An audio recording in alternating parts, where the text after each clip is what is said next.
Hello friends, welcome to our official channel the goal achiever. मैं राम कुमार कर्ण आप लोगों का स्वागत करता हूं हमारे यूट्यूब के official channel the goal achiever पे। जी हाँ फ्रेंड्स, आज हम लोग बात करेंगे एफसीआई असिस्टेंट ग्रेड 3 मेंस के एग्जाम्स के रिगार्डिंग। जैसा कि आप लोग को पता है 21 जनवरी को सारे शिफ्ट के एग्जाम्स कंप्लीट हो गए हैं। अब बात मेंस की होगी और कौन से स्ट्रेटजी को हम लोग फॉलो करें और क्या स्टडी प्लान हम लोग को फॉलो करना चाहिए, कौन कौन से सब्जेक्ट्स के इंपॉर्टेंट टॉपिक्स कौन कौन से हैं, क्या वेटेज रहेगा उन टॉपिक का और लेवल ऑफ एग्जाम किस तरह का देखने को मिलेगा, हर एक चीज पे आज हम लोग डिस्कस करेंगे। और मेरा रिक्वेस्ट है कि आप लोग वीडियो पूरा देखें, आपको काफी बेनिफिट इस वीडियो से आपको होने वाली है। सबसे पहले एग्जाम्स के बारे में बात करें, उनसे पहले सबसे पहले आपको एग्जाम्स के मूड को समझना पड़ेगा कि एग्जाम का जो मेंस है वो क्या मांग रहा है आपसे। एग्जाम का मेंस में ज़्यादा वेरिएशंस देखने को नहीं मिला। आपके मैथ्स, रीजनिंग और इंग्लिश के 25 क्वेश्चंस के लिए आपको सेक्शनल टाइमिंग में 5 मिनट्स का इंक्रीमेंट देखने को मिल रहा है, यानी कि 5 मिनट्स इंक्रीज कर दिए गए हैं। 20 मिनट्स के आपको सेक्शनल टाइमिंग देखने को मिलेंगे। और मेंस में जो जनरल अवेयरनेस है उसके 45 क्वेश्चंस आपको देखने को मिलेंगे, उसके लिए आपको 30 मिनट्स अलॉट किए जाएंगे। तो ये तो हो गई बात आपके मेंस के एग्जाम पैटर्न की। अब हर एक सब्जेक्ट में कौन कौन से टॉपिक हम लोग ज़्यादा उसमें मेहनत करें ताकि आपका जो एग्जाम्स है वो बहुत अच्छे से आप मेंस क्वालिफाई कर पाओ। सबसे पहले आपको तो पता है कि बैंकिंग पैटर्न पे हाफ एग्जाम्स बैंकिंग पैटर्न पे और हाफ एग्जाम एसएससी पैटर्न के देखने को मिल रहे हैं। मतलब इंग्लिश, मैथ और रीजनिंग की बात करूं तो फुल्ली बैंकिंग पैटर्न देखने को मिला प्रीलिम्स के एग्जाम्स में, और जनरल अवेयरनेस एसएससी पैटर्न के पूछे गए। तो यहाँ पे आपको कौन कौन से टॉपिक्स के अच्छे से जानकारी होनी चाहिए, किन पे ज़्यादा मेहनत करें, और लेवल ऑफ एग्जाम्स के बारे में बात करेंगे, किस लेवल की तैयारी करें ताकि आपके एग्जाम्स जो हैं अच्छे लेवल के तैयारी करने पे आपके अच्छे एग्जाम्स जा सकते हैं। तो चलिए हम लोग बात करते हैं हर एक इंपॉर्टेंट सब्जेक्ट के बारे में। सबसे पहले मैं रीजनिंग की बात करूंगा कि रीजनिंग में कौन कौन से टॉपिक आपको देखने को मिलेंगे। सबसे पहले नंबर ऑफ क्वेश्चंस कितने हैं, 25 क्वेश्चंस हैं, लेकिन यहाँ 5 मिनट इंक्रीज किया गया है, यानी कि 20 मिनट्स दिया गया है सेक्शनल टाइमिंग। तो यानी कि आप इतना मान के चलो कि आपका जो लेवल है प्री का, जिस लेवल पे आपको क्वेश्चंस देखने को मिले उससे एक लेवल तो ऊपर देखने को मिलेगा, क्योंकि यहाँ पे सेक्शनल टाइमिंग 5 मिनट्स के इंक्रीज हुए हैं और नंबर ऑफ क्वेश्चंस उतने ही हैं। तो जनरली आपके जो आपको पहले कौन कौन से टॉपिक आपको अच्छे से कवर करने हैं ये आपको मान के चलिए कि आपका जो लेवल होगा वो आईबीपीएस पीओ के प्री के लेवल का होगा। इसके क्वेश्चंस जो है आईबीपीएस पीओ के प्री के लेवल के आएंगे। और क्योंकि देखिए, क्योंकि सेक्शनल टाइमिंग भी ज़्यादा नहीं दी गई है, मात्र 20 मिनट्स, तो 20 मिनट्स में वो बहुत हाई लेवल के क्वेश्चंस तो नहीं पूछेगा, इतना आप कंफर्म रहिए। आईबीपीएस पीओ, एसबीआई पीओ के प्री लेवल के जो क्वेश्चंस है रीजनिंग में, जो पजल्स है, उस लेवल के क्वेश्चंस देखने को मिलेंगे। और मैं बात करूंगा कि आप कौन कौन से लेवल के क्वेश्चंस आप लोग तैयारी करें। सबसे पहले बात करें कौन कौन से टॉपिक के क्वेश्चन। सबसे पहले puzzle puzzle and seating arrangement आपको बहुत ज्यादा प्रैक्टिस करनी है, क्योंकि मैक्सिमम क्वेश्चंस आपको इसी से देखने को मिलेंगे। 25 क्वेश्चंस में आप एकदम गांठ बांध लीजिए कि 15 questions puzzle and seating arrangement के ही आने वाले हैं। कौन कौन से पजल की भी तैयारी करेंगे उस पर भी बात करेंगे। पजल और सीटिंग अरेंजमेंट के 15 क्वेश्चंस आपको डेफिनेटली देखने को मिलेंगे। 2-3 क्वेश्चन इनइक्वालिटी के आ सकते हैं, 2-3 क्वेश्चन सैलोगिज्म के आएंगे। सैलोगिज्म आप कंफर्म रहिए कि सैलोगिज्म आपको क्वेश्चन देखने को मिलेगा। ब्लड रिलेशन के क्वेश्चन देखने को मिल सकते हैं, और चाइनीज कोडिंग, चूंकि मेंस का एग्जाम है तो हो सकता है चाइनीज कोडिंग भी आपके पूछे जाए। और एक दो क्वेश्चन कोडिंग डिकोडिंग के आ सकते हैं। मिसलेनियस में आपके जो भी टॉपिक्स आते हैं, लेकिन इन टॉपिक्स पे आपको ज़्यादा मेहनत करने की ज़रूरत है। पजल और सिटिंग अरेंजमेंट आप आईबीपीएस पीओ या एसबीआई पीओ के लेवल का आप तैयार करें, दो वेरिएबल वाला तैयार करें। अगर आप ज़्यादा मेहनत करते हैं तो आरआरबी क्लर्क के मेंस लेवल की अगर आपकी पजल की तैयारी हो जाती है तो आप डेफिनेटली रखिए कि आपके एक भी क्वेश्चन नहीं छूटने वाले। अब पजल और सिटिंग अरेंजमेंट में तैयारी किसकी करें, तो देखिए जनरली जो क्वेश्चंस का पैटर्न देखने को मिलता है, floor based puzzle with variable. जी हाँ, फ्लोर बेस्ड पजल दे दिया जाएगा और बॉक्सों के रंग दे दिए जाएंगे। फ्लोर्स में व्यक्तियों को बैठाया जाएगा। इस तरह के बॉक्स बेस्ड पजल पूछे जाएंगे कि 7 बॉक्स हैं, एक दूसरे पे रखे जाते हैं, इनके कलर नारंगी, लाल, उजला, हरा, इस कलर के। तो यहाँ दो वेरिएबल वाला पूछने की काफ़ी संभावना है। देखिए 3 पजल पूछे जाएंगे आपको पजल एंड सीटिंग अरेंजमेंट से। एक को थोड़ा सा डिफिकल्ट रखा जाएगा जहां बच्चे फंसे, और दो डुएबल होंगे, इतना दिमाग में आप रखिएगा, क्योंकि सेक्शनल टाइमिंग को भी आपको देखना है कि 20 मिनट में वो बहुत हाई लेवल के क्वेश्चंस आपसे नहीं पूछेगा।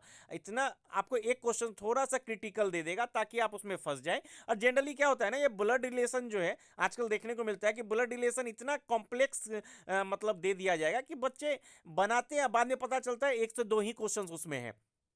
तो आपको फ्लोर बेस्ड पजल के क्वेश्चंस, आपको आईबीपीएस, आपको स्टार्ट किससे करना है, क्लर्क लेवल के आप तैयारी करके बैंकिंग के आप स्टार्ट कीजिए, एसबीआई क्लर्क से क्वेश्चंस बनाइए, floor based puzzle IBPS PO level का बनाइए। उसके बाद अगर आपके पास टाइम बचता है तो आप आरआरबी क्लर्क लेवल के, अगर मेंस के सेट आप बनाते हो, आरआरबी क्लर्क लेवल का अगर आप पजल सॉल्व करते हो, तो डेफिनेटली रखिए कि आपके नंबर जो है 25 कहीं नहीं जाने वाले।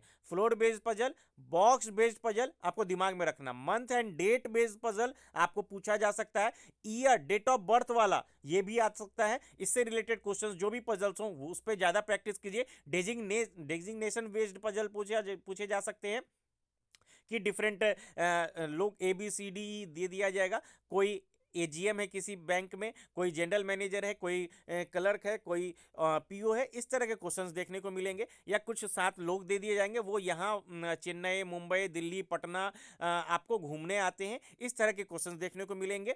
आपको पैरेलल बेस्ड 2 रो मतलब 14 लोग रहेंगे, 14 लोग एक दूसरे को देखते हैं और या एक दूसरे के पीछे बैठते हैं, यानी कि एक है दोनों, एक कुछ लोग उसमें उत्तर की ओर देख रहे हैं, कुछ दक्षिण की ओर देख रहे हैं, इस तरह के क्वेश्चंस आपको ज़्यादा देखने को मिलेंगे। और अनसर्टेन बेस्ड पजल जो है वो आजकल का ट्रेंड बन चुका है, अनसर्टेन पीपल के बहुत ज़्यादा क्वेश्चंस देखने को मिलते हैं। तो आपको इन सब टॉपिक के मैक्सिमम जो है प्रैक्टिस करने हैं। अगर आप चाहें तो आप इसको आप गूगल पे भी सर्च कर लोगे ना, floor based puzzle for bank mains, तो आपको बहुत सारे सेट मिल जाएंगे, बहुत सारे क्वेश्चंस मिल जाएंगे। आपको इन सब टॉपिक को बहुत ज़्यादा स्ट्रॉन्ग करना है ताकि आपके 25 ऑफ 25 रीजनिंग में आप कर पाओ। आप इसके आप मॉक टेस्ट तो लगाओगे ही, मॉक टेस्ट भी लगाइए, और साथ में हर एक टॉपिक बेस्ड क्वेश्चंस को ना उसके 10 to 15 रोज कम से कम 2 से 3 सेट हर एक पजल के कीजिए, क्योंकि आपका जो नंबर होगा ना, आपको number puzzle and seating arrangement से ही मिलने वाली है, ये आपको दिमाग में रखना है। इनइक्वालिटी के आप प्रैक्टिस कर सकते हो, इनइक्वालिटी के 2 से 3 क्वेश्चंस देखने को मिलेंगे। सैलोगिज्म एकदम डेफिनेटली आपके मेंस में आने वाली है, लेकिन आपको थोड़ा सा लेवल ऊपर देखने को मिलेगा सैलोगिज्म के, वनली फ्यू वाले क्वेश्चंस काफ़ी देखने को मिलेंगे। लेकिन ऐसा नहीं होगा कि रिवर्स वाले सैलोगिज्म दे दिया जाए, ऐसे काफ़ी कम चांसेस हैं, लेकिन सैलोगिज्म देखने को मिलेगा तो थोड़ा हाई लेवल का देखने को मिलेगा। ब्लड रिलेशन की प्रैक्टिस जरूर से जरूर कीजिएगा, और मेरी सलाह मानिए कि जब आप आप मेंस के एग्जाम्स दो तो ब्लड रिलेशन के क्वेश्चंस को पहले ना करें, क्योंकि आपकी सेक्शनल टाइमिंग 20 मिनट्स होती है, और ब्लड रिलेशन के क्वेश्चंस कभी कभी इतने क्रिटिकल दे दिए जाते हैं कि बच्चे उसमें फंस जाते हैं, और बाद में अगर बन भी जाता है तो पता चलता है एक ही क्वेश्चन उससे पूछा गया था, और मैक्सिमम मिनट्स आपके गवा चुके होते हैं। चाइनीज कोडिंग के क्वेश्चंस देखने को मिल सकते हैं डेफिनेटली, अगर मेंस में अगर कोडिंग डिकोडिंग के क्वेश्चंस आएंगे तो उसमें चाइनीज कोडिंग डेफिनेटली देखने को मिल सकता है। और काफ़ी कम चांसेस है कि अल्फा न्यूमरिक सीरीज वगैरह पूछा जाए, जैसे प्री में पूछा गया था, ये काफ़ी कम चांसेस है। डेफिनेटली 15 क्वेश्चन जो है सीटिंग अरेंजमेंट के रहेंगे, नॉर्थ बेस्ड पजल, नॉर्थ और साउथ बेस्ड पजल पूछे जाएंगे, ये सीटिंग अरेंजमेंट के क्वेश्चन है। सर्कुलर बेस्ड पजल पूछे जा सकते हैं, स्क्वायर बेस्ड पजल पूछे जा सकते हैं, इन और आउट में बहुत सारा वेरिएशन है, वो कुछ भी पूछ सकता है। स्क्वायर बेस्ड पजल पूछ लेगा आपसे, और उसमें कुछ कुछ लोगों को फल पसंद है, इस तरह के क्वेश्चन देगा। आप डेफिनेटली याद रखिए कि 2 वेरिएबल से ज़्यादा वो क्वेश्चन का लेवल नहीं ले जाएगा, 2 वेरिएबल वाले ही क्वेश्चंस आपको देखने को मिलेंगे। लेकिन आपको इसकी मैक्सिमम क्वेश्चन है तैयारी करनी है, आपको आईबीपीएस पीओ लेवल के, प्री के लेवल के आपके बहुत सारे सेट बनाने हैं, आपको मॉक देने हैं, एफसीआई की भी पर्सनली मॉक तो आप लोग लोगे ही, उसको भी देने हैं। और इन सब टॉपिक को हमेशा याद रखिएगा। कभी कभी सर्कुलर अरेंजमेंट में 10 लोगों का सेट दे दिया जाता है, उन सब के आप जितनी ज़्यादा हो सके उतनी प्रैक्टिस कीजिए। रेक्टेंगुलर बेस्ड पजल, आजकल ट्रायंगुलर बेस्ड पजल भी चला हुआ है, तो इस तरह के क्वेश्चंस को आपको लगातार प्रैक्टिस करनी है। ठीक है, आपको एकदम ध्यान में रखिए। मैं फिर से दोहरा दूं, floor based puzzle, box based puzzle, month and date based puzzle, designation based puzzle, आपको parallel row based puzzle, uncertain people, square based, rectangular based, triangular based, इस तरह के क्वेश्चंस आपको जितनी प्रैक्टिस हो सके आप कीजिए, आपकी डेफिनेटली रीजनिंग के आप बहुत अच्छा स्कोर कर पाओगे। और एक दो क्वेश्चन मिसलेनियस के कोडिंग डिकोडिंग वगैरह के आएंगे, इन सब चीज़ों पे नहीं। आपका जो वेटेज होगा वो 25 क्वेश्चंस में, ज़्यादा वेरिएशन नहीं पूछेगा, कुछ कुछ टॉपिक्स के क्वेश्चंस ही आपको देखने को मिलेंगे। यही सब टॉपिक पर आपको ज़्यादा ध्यान देना है, क्योंकि आप इतना याद रखिए कि पजल और सीटिंग अरेंजमेंट में ही आपके रीजनिंग के स्कोर बनने वाले हैं। नेक्स्ट अगर मैथमेटिक्स की बात करूँ तो यहाँ पे डेफिनेटली है कि 10 क्वेश्चन यानी कि 2 सेट डाटा इंटरप्रिटेशन के पूछ सकता है, या 25 क्वेश्चंस हैं तो 25 क्वेश्चंस में एक सेट पूछेगा। अगर 2 सेट डाटा इंटरप्रिटेशन का पूछ रहा है तो वो हो सकता है कैसलेट ना पूछे, या एक सेट डाटा इंटरप्रिटेशन और कैसलेट पूछे, तो ये हो सकता है। या 2 सेट डीआई के पूछेगा तो हो सकता है कि क्वाड्रेटिक और सिंप्लीफिकेशन के एक दो क्वेश्चंस भी वो ना पूछे, ऐसा हो सकता है। तो डीआई में क्या है ना, सिंगल सिंगल बेस्ड क्वेश्चंस नहीं आएंगे, वहां पे डबल फिगर बेस्ड वाले आपको क्वेश्चंस देखने को मिलेंगे। टेबुलर हो चाहे पाई चार्ट हो, तो आपको थोड़ा सा प्री से ऊपर उठ के थोड़ा सा अच्छे लेवल का डीआई बनाने की जरूरत है। आप पीओ लेवल के प्री के भी अगर डीआई बनाओगे तो वो भी सफिशियंट होगा। मेरी कोशिश रहेगी कि आपको मैं सजेस्ट करूं कि आप प्री लेवल के बहुत सारे डीआई को प्रैक्टिस कीजिए पीओ लेवल के, उसके बाद आप एक बार आरआरबी क्लर्क मेंस लेवल के डीआई को भी जरूर बनाइए। इससे आपके क्या है, कॉन्फिडेंस बूस्ट होगी, और आप अच्छे लेवल की अगर आप तैयारी करके जाते हो तो वहां पे आप अच्छा स्कोर कर पाओगे। तो डीआई के क्वेश्चंस काफी देखने को मिलेंगे, चाहे वो पाई चार्ट हो, लाइन ग्राफ हो, टेबुलर हो, इसी तरह के। हाँ, ये अगर आप ये सोच रहे हो थोड़ा सा ये है कि रडार ग्राफ आ जाएगा, बबल्स ग्राफ आ जाएगा, तो इसके काफ़ी कम चांसेस हैं। उस लेवल के वो डीआई 20 मिनट्स में नहीं पूछेगा, ये आप दिमाग में रखिए। तो कैसलेट के ज़्यादा से ज़्यादा आप प्रैक्टिस कीजिए, कैसलेट बेस्ड डीआई के वेरिएशंस कोई भी बुक लीजिए, बुक से कीजिए। और पीओ लेवल का अगर आप करते हैं तो काफ़ी ज़्यादा बेनिफिशियल रहेगा। क्वाड्रेटिक इक्वेशंस आने के काफ़ी कम चांसेस हैं, हो सकता है, तो इसमें ज़्यादा प्रैक्टिस करने की ज़रूरत है नहीं, आप लोगों को सबको आता होगा। जो बेसिक ट्रिक हैं वो सब आप जरूर पढ़िए। हाँ, Q1 Q2 based questions mains के एग्जाम्स में डेफिनेटली आते हैं। ये क्वांटिटी बेस्ड क्वेश्चन जो है, ये स्पेशली अर्थमेटिक और अलजेब्रा से इसमें बेस्ड रहता है। तो अर्थमेटिक के पोर्शंस को भी आप थोड़ा सा ज़्यादा वेटेज दीजिए, क्योंकि यहाँ पे प्री में भी अर्थमेटिक काफ़ी भर भर के पूछा गया था। और रॉन्ग नंबर सीरीज मेंस में अगर आएगी तो मिसिंग के कम चांसेस है, रॉन्ग नंबर सीरीज ही ज़्यादा देखने को मिलेगी, तो इसकी प्रैक्टिस आपको करनी है। अर्थमेटिक में कुछ टॉपिक्स हैं, profit loss, average, time and work, boat and stream, mensuration, probability, SI CI, partnership, ये कुछ इंपॉर्टेंट टॉपिक्स हैं जिसके आप Q1 Q2 में भी आपके टाइम काम आएंगे, और आपको अर्थमेटिक में भी इसमें इससे ज़्यादा वेटेज देखने को मिलता है। अगर आप टाइम एंड वर्क करते हैं तो पाइप और सिस्टर्न आपका ऑलरेडी कंप्लीट हो जाएगा। तो इस सब चीज़ों के, इन सभी टॉपिक को आपको काफ़ी अच्छे से अध्ययन करना है। और ये भी कुछ लोग सोचेंगे कि सर मेंस का एग्जाम है, कहीं टाइम एंड वर्क के जो time and work based DI तो नहीं आ जाएगा। नहीं, इसके काफ़ी कम चांसेस। देखो, सेक्शनल टाइमिंग आपको देखनी होगी, नंबर ऑफ क्वेश्चन 25 है, सेक्शनल टाइमिंग 20 मिनट्स है। अगर लेवल बहुत हाई देता है तो आपके क्वेश्चंस के अटेम्प्ट भी कम होंगे, तो 20 मिनट्स में उतने लेवल हाई देना पॉसिबल नहीं लगता। हालांकि अगर time and work based DI आ भी जाती है तो वो डुएबल होती है, ज़्यादा उसमें आपको झंझट नहीं देखने को मिलेगा।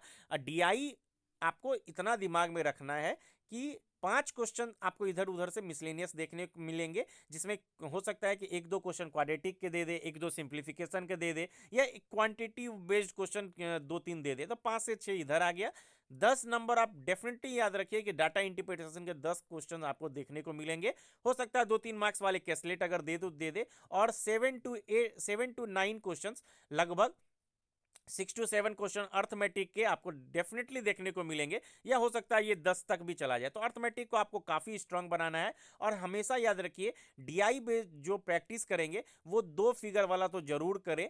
कि कुछ लोगों का 2 पाई चार्ट वाला आता है कि इतना परसेंटेज ABC का दिया हुआ, इतने एजुकेटेड है, उसमें से इतना साइंस स्ट्रीम लेते हैं, ये स्ट्रीम लेते हैं।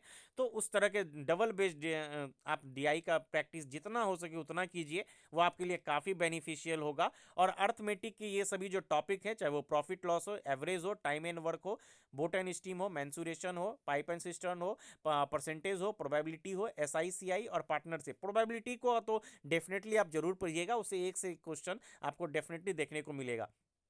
और Q1 Q2 बेस्ड में भी पार्टनरशिप बहुत ज़्यादा आता है, टाइम एंड वर्क भी बहुत ज़्यादा आता है, और बोट एंड स्टीम के भी क्वेश्चंस काफ़ी देखने को मिलते हैं। तो इन सब टॉपिक को आपको काफ़ी पढ़ने की ज़रूरत है। और स्पेशली मॉक के लिए भी मैं लास्ट में बताऊंगा कि कौन से मॉक आप ज़्यादा से ज़्यादा दीजिए। अब चलिए हम लोग इंग्लिश की बात करते हैं।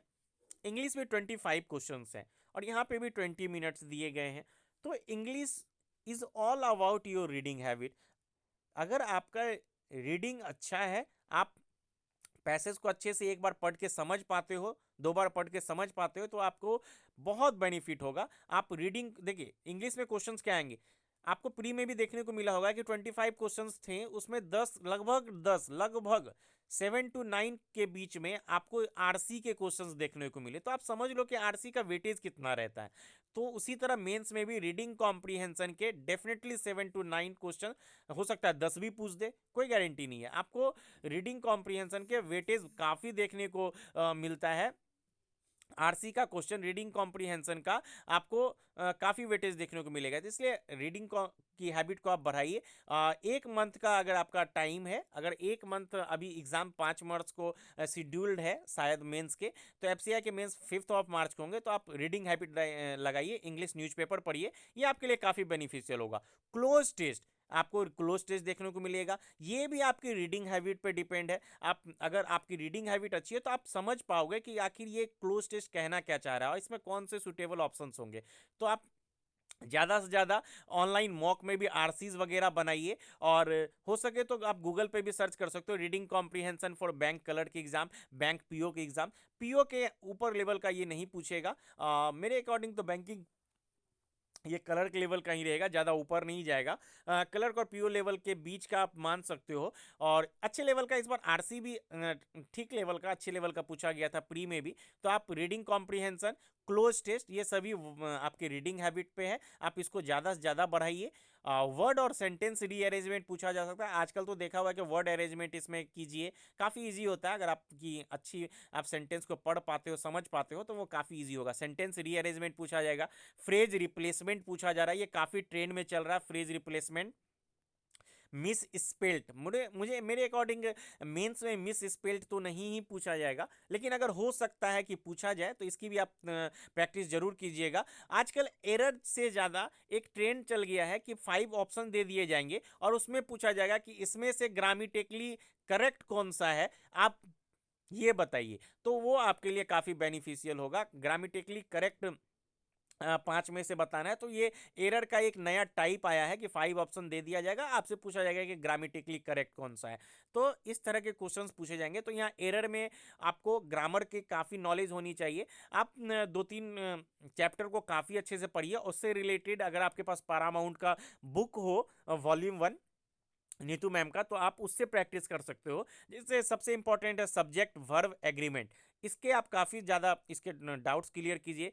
उसका फिर noun, verb, tense, pronoun, tense, इन सब चीज़ों को आप थोड़ा सा इन सब टॉपिक्स को, इन सब चैप्टर्स को आप लगातार पढ़िए। और उससे रिलेटेड जो एरर्स के क्वेश्चंस हैं, बुक्स अगर मिल जाए या पीडीएफ वगैरह भी आपको मिल जाएगा, तो उसके आप लगाने से लगातार 50-100 क्वेश्चंस अगर आप बनाओगे तो आपके डाउट्स क्लियर हो जाएंगे और जो भी रूल्स हैं ना वो आपको याद हो जाएगा। फिलअप आ सकता है, ये भी फिलअप भी जो है ना, ये रीडिंग बेस्ड आपको टॉपिक है। तो आप रीडिंग को ज़्यादा बढ़ाइए और रोज़ मॉक दीजिए इंग्लिश के, और ऐसे भी सेक्शनल मॉक भी दे सकते हैं, और छोटे छोटे मॉक्स जो है ना, या गूगल से भी आप simple sentence rearrangement questions for bank PO, बहुत सारे सेट निकल जाएंगे। Fill up questions, close test for bank exams, bank PO exams, ठीक है, बैंक कलर के लिए, या close test for bank PO आपको, या एफसीआई मेंस के लिए तो नहीं, एसबीआई क्लर्क मेंस, इस तरह के क्वेश्चंस आप टॉपिक खोजोगे,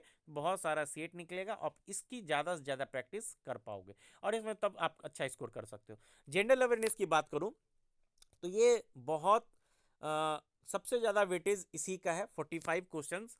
और बैंकिंग एस्पिरेंट के लिए तो ये थोड़ा सा जनरल अवेयरनेस वाला टॉपिक जो है ये थोड़ा सा उनके लिए थोड़ा ये हो जा रहा है कि वो उनके लिए नया इसलिए क्योंकि वो जो बैंकिंग की तैयारी करते हैं वो जीके नहीं पढ़ते, उनको तो करंट अफेयर्स फाइनेंशियल अवेयरनेस वगैरह ज़्यादा पढ़ना होता है, तो उनको इन सब टॉपिक पे ध्यान न देने। जनरल अवेयरनेस की अगर मैं बात करूँ तो यहाँ स्टैटिक जीके देखने को मिलेगा। स्टैटिक जीके का जो वेटेज है वो बहुत ज़्यादा देखने को मिला। आप इंडियन हिस्ट्री पढ़िए, इंडियन हिस्ट्री में आपको ध्यान होगा, आपने प्री दिया होगा तो डायनेस्टी वगैरह से काफ़ी क्वेश्चंस पूछे गए थे डिफरेंट, चाहे मौर्य साम्राज्य का हो या कुछ, और ज्योग्राफी से रिलेटेड आपको पढ़नी है, स्पेशली सोलर सिस्टम वगैरह की काफ़ी क्वेश्चंस देखने को मिले। इसमें जनरल साइंस के भी क्वेश्चंस आएंगे अप टू 10th लेवल, तो आपको बायोलॉजी और केमिस्ट्री को काफ़ी पढ़ना है। बायोलॉजी और केमिस्ट्री से ज़्यादा क्वेश्चंस देखने को मिलते हैं और फिजिक्स से मेजरमेंट से रिलेटेड क्वेश्चन देखने को मिलते हैं। केमिस्ट्री का अगर मैं बात करूँ तो केमिकल फार्मूला काफ़ी पूछा जाता है, प्री के एग्जाम्स में भी काफ़ी देखने को मिला, तो उस पर ज़्यादा ध्यान दीजिए। यहाँ कंप्यूटर अवेयरनेस का भी 5 मार्क्स का एग्जाम देखने को 5 मार्क्स दिया गया है, तो कंप्यूटर अवेयरनेस में मोस्ट इंपॉर्टेंट टॉपिक है एमएस वर्ड एंड एक्सेल। इस टॉपिक को ज़्यादा पढ़िए, और एमएस वर्ड और एक्सेल, और बहुत सारे एजुकेटर हैं जो अच्छे अच्छे अरोरा एजुकेटर हैं, वो कंप्यूटर का काफ़ी अच्छी तैयारी कराते हैं, आप उनसे भी जाकर आप पढ़ सकते हो, वो स्पेशली कंप्यूटर के लिए ही है। एमएस वर्ड हो गया, आरआरबीज के लिए जिन्होंने भी अगर तैयारी की होगी कंप्यूटर अवेयरनेस की तो वो काफ़ी है, सफिशियंट है, या आप अरिहंत का बुक भी ले सकते हो जो 100 या 150 रुपीज़ में आता है कंप्यूटर अवेयरनेस करके, वो भी काफ़ी सफिशियंट है। आपके इसके भी 5 क्वेश्चन आएंगे। आप इसको ये देखकर मत नेग्लेक्ट कर देना कि कंप्यूटर के मात्र 5 ही क्वेश्चंस आ रहे हैं, तो 5 काफी मायने रखता है वहां पे। और करंट अफेयर्स की अगर मैं बात करूं तो यहाँ पे भी करंट अफेयर्स में भी आपको 5 क्वेश्चंस देखने को मिलेंगे। 5 क्वेश्चंस जो है करंट अफेयर्स के भी आएंगे। तो जब भी मार्च, जैसे अगर 5 मार्च को अगर इसका मेंस होना है तो आप जनवरी फरवरी को ज़्यादा वेटेज दीजिए, यहीं से ज़्यादा क्वेश्चंस देखने को मिलेगा, यहीं से रिसेंट मंथ्स के क्वेश्चंस काफ़ी देखने को मिलते हैं। वहीं अगर मैं स्टैटिक जीके के टॉपिक्स की बात करूँ तो आपको पढ़ने हैं फेमस टेम्पल्स पढ़ना है, से इस रिलेटेड क्वेश्चंस, रिवर्स से रिलेटेड क्वेश्चंस, और बहुत सारे जो शहर हैं जो रिवर के नज़दीक है, कौन कौन से शहर कौन से रिवर के नज़दीक आते हैं,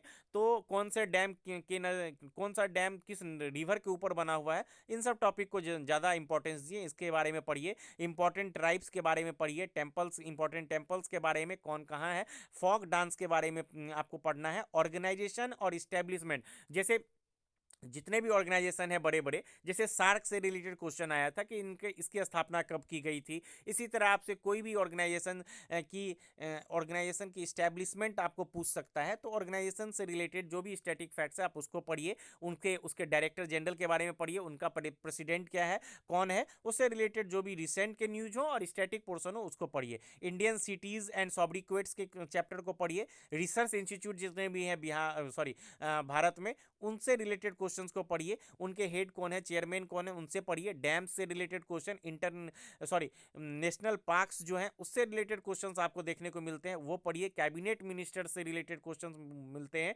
उनको आपको पढ़ना है। तो ये सब टॉपिक काफ़ी आता है स्टैटिक जीके में। और इंडियन हिस्ट्री में मॉडर्न हिस्ट्री को इस बार ज़्यादा वेटेज दीजिएगा, मॉडर्न और मिडाइवल से काफ़ी क्वेश्चंस देखने को मिलते हैं। जैसे मैं एक टॉपिक बोल देता हूँ, जैसे 10th क्लास तक के लेवल का बोला गया तो कॉलोनियल इंडिया से काफ़ी क्वेश्चंस देखने को मिल सकता है, यूनाइटेड नेशन से रिलेटेड क्वेश्चंस देखने को मिल सकता है, और डिफरेंट डायनेस्टी वगैरह जो था आप उससे जैसे खिलजी डायनेस्टी, आपको मौर्य डायनेस्टी, ये सब टॉपिक्स को जरूर पढ़िए, जितना डीपली हो पाए जनरल अवेयरनेस को कीजिए। और स्टैटिक पोर्शन के क्वेश्चंस ज़्यादा आपको करने हैं, यहाँ से आपको ज़्यादा क्वेश्चंस देखने को मिलेंगे। आई होप सारे डाउट्स मैंने कोशिश की जो भी मेरे से हो सकता था मैं आप लोग तक पहुँचा पाऊँ। आपको इन सब चीज़ों को ज़रूर फॉलो कीजिए, और मेरे अकॉर्डिंग आप कोई भी मॉक देते हो एक अच्छा मॉक को दीजिए। एक मॉक के देने के बाद उसको अच्छे से एक दिन दूसरे दिन उसको पूरा एनालाइज कीजिए, और जो इंपॉर्टेंट टॉपिक्स हैं पजल्स वगैरह से रिलेटेड, उन सब की ज़्यादा से ज़्यादा प्रैक्टिस कीजिए। फिर जाके एक मॉक देना, फिर एक दिन उसके पूरे उसको एनालाइज करना है, और जो टॉपिक्स मैंने बताएं उससे रिलेटेड आपको उससे प्रैक्टिस करनी है। उसके बाद फिर नेक्स्ट डे मॉक देना है, फिर उससे रिलेटेड आगे नेक्स्ट डे फिर उसको सिर्फ प्रैक्टिस को देना है। इस तरह के अगर आप रोज करोगे तो आपको बेनिफिट्स डेफिनेटली होने वाला है। और जो स्टडी प्लान है या रूटीन है वो आप अपने हिसाब से डिज़ाइन कीजिए। आपकी जो टाइम मैनेजमेंट है या आपका जो सब कुछ है वो आप खुद से ज़्यादा अच्छे से जानते हो, तो इन सब चीज़ों को खुद से मैनेज कीजिए और मॉक तो डेफिनेटली दीजिए, उसको एनालाइज कीजिए और रोज मॉक देने से बचिए। एक दिन दीजिए, उसके बाद फिर उसको मॉक देने से ज़्यादा एनालाइज ज़्यादा मैटर करता है। और जो जो टॉपिक आपका वीक हो उस पर ज़्यादा प्रैक्टिस कीजिए और इन सब टॉपिक जो जो मैंने बताया उन पर ज़्यादा आपको फोकस करना है, उसकी ज़्यादा प्रैक्टिस करनी है। आई होप आपके सारे डाउट्स क्लियर हो, आपको वीडियो पसंद आया हो तो लाइक कीजिए, सब्सक्राइब कीजिए और हमारे साथ इसी तरह बने रहिए। Thank for watching, keep watching our videos.